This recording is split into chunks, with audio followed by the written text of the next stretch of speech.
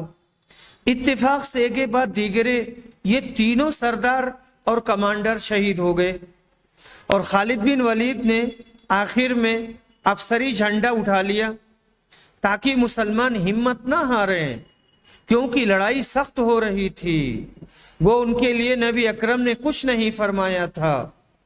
آپ کافروں سے یہاں تک لڑے کہ اللہ نے آپ کے ذریعہ اسلام کے لشکر کو فتح نصیب فرمائی۔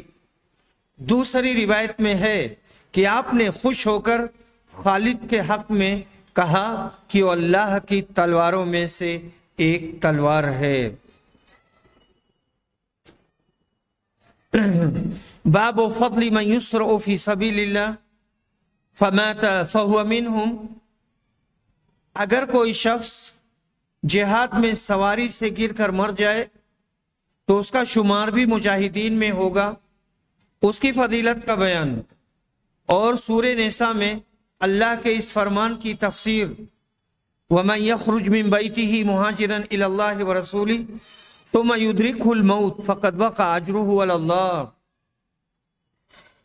جو شخص اپنے گھر سے اللہ اور رسول کی طرف ہجرت کی نیت سے نکلے اور پھر راستے ہی میں اس کی وفات ہو جائے تو اللہ پر اس کا اجر واجب ہو گیا، یعنی ہجرت کا اجر۔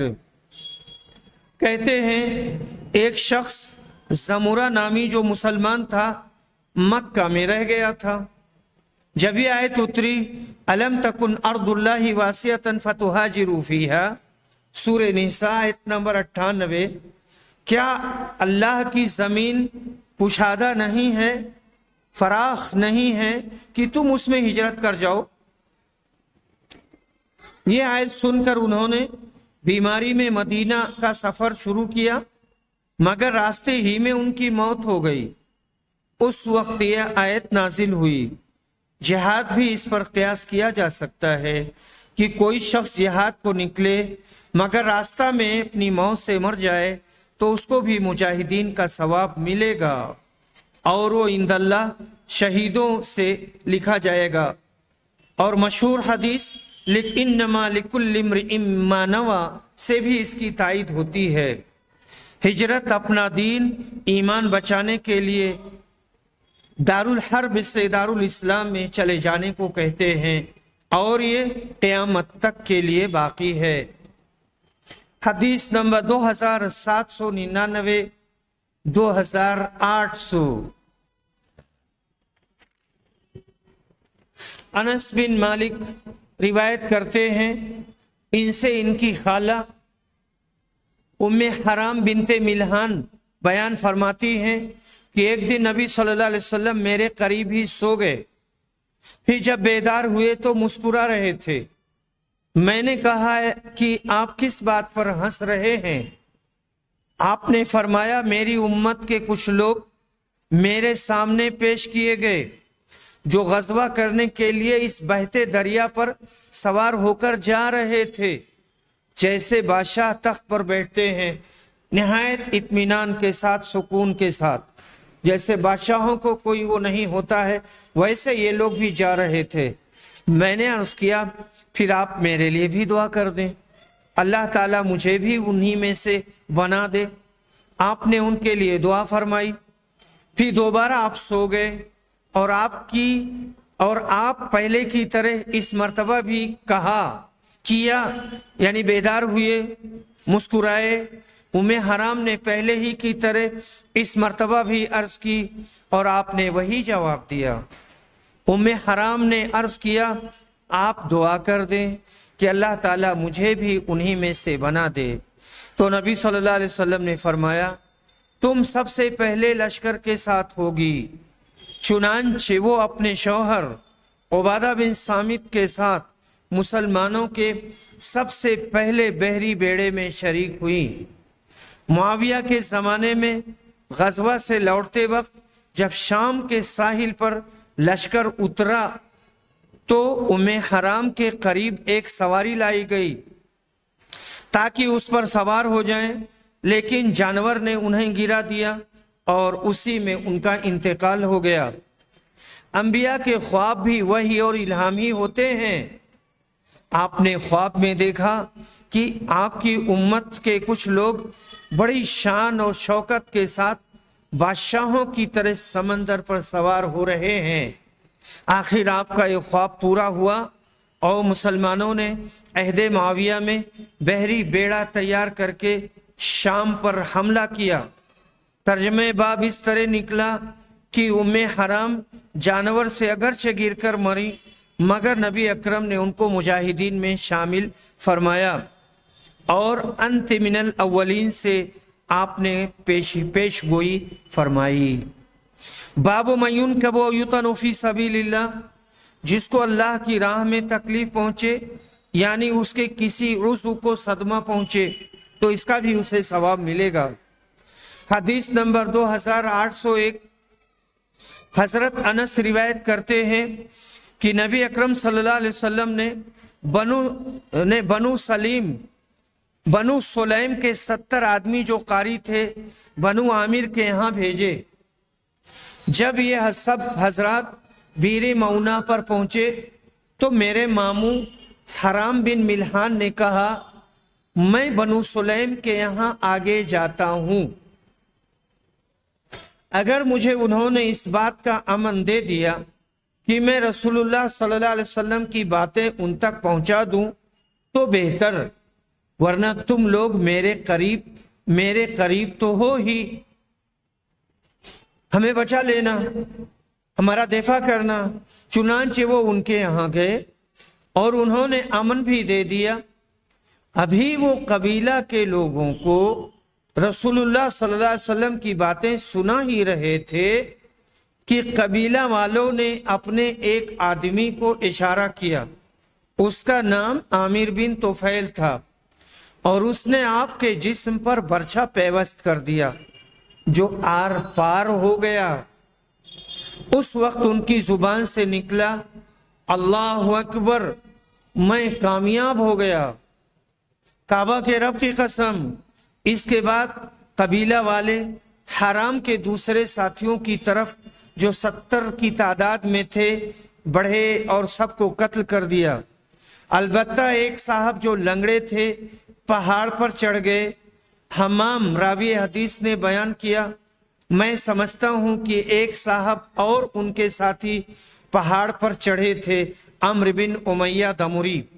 اس طرح سے 68 آدمی شہید ہو گئے۔ 70 میں سے تو تقریباً 70 بول دیا جاتا ہے، وہ بھی صحیح ہے۔ اس کے بعد جبریل نے نبی اکرم کو خبر دی کہ آپ کے ساتھی اللہ تعالیٰ سے جا ملے ہیں، پس اللہ خود بھی ان سے خوش ہے اور انہیں بھی خوش کر دیا ہے۔ اس کے بعد ہم قرآن کی دوسری آیتوں کے ساتھ یہ آیت بھی پڑھتے تھے۔ اس کا ترجمہ یہ ہے ہماری قوم کے لوگوں کو یہ پیغام پہنچا دو کہ ہم اپنے رب سے آ ملے ہیں، پس ہمارا رب خود بھی خوش ہے اور ہمیں بھی خوش کر دیا ہے۔ اس کے بعد یہ آیت منسوخ ہو گئی۔ نبی صلی اللہ علیہ وسلم 40 دن تک صبح کی نماز میں قبیلے ریل، زکوان، بنی لحیان اور بنی عصیہ کے لیے بددعا کی تھی جنہوں نے اللہ اور اس کے رسول کی نافرمانی کی تھی۔ حافظ ابن حجر کہتے ہیں اس میں حفص بن عمر امام بخاری کے شیخ سے سو ہو گیا ہے، اور صحیح یوں ہے کہ نبی صلی اللہ علیہ وسلم نے سلیم کے ایک بھائی جن کا نام حرام بن ملحان کو 70 آدمیوں کے ساتھ بنی عامر کی طرف بھیجا تھا۔ یہ 70 آدمی انصار کے قاری تھے اور آپ نے دین کی تعلیم پھیلانے کے لیے قبیلے بنی عامر کے ہاں بھیجے تھے، جن کے لیے خود اس قبیلہ نے درخواست کی تھی، لیکن راستے میں بنو سلیم نے دغا بازی کی اور ان غریب قاریوں کو ناحق قتل کر دیا۔ بنو سلیم کا سردار عامر بن طفیل تھا۔ لعنت کے سلسلہ میں جو قبائل کا ذکر روایت میں آیا ہے، یہ سب بنو سلیم کی شاخیں ہیں۔ آیت جس کا ذکر روایت میں آیا ہے ان آیتوں میں سے ہے جن کی تلاوت منسوخ ہو گئی۔ وآخر دعوانا الحمد للہ رب العالمین۔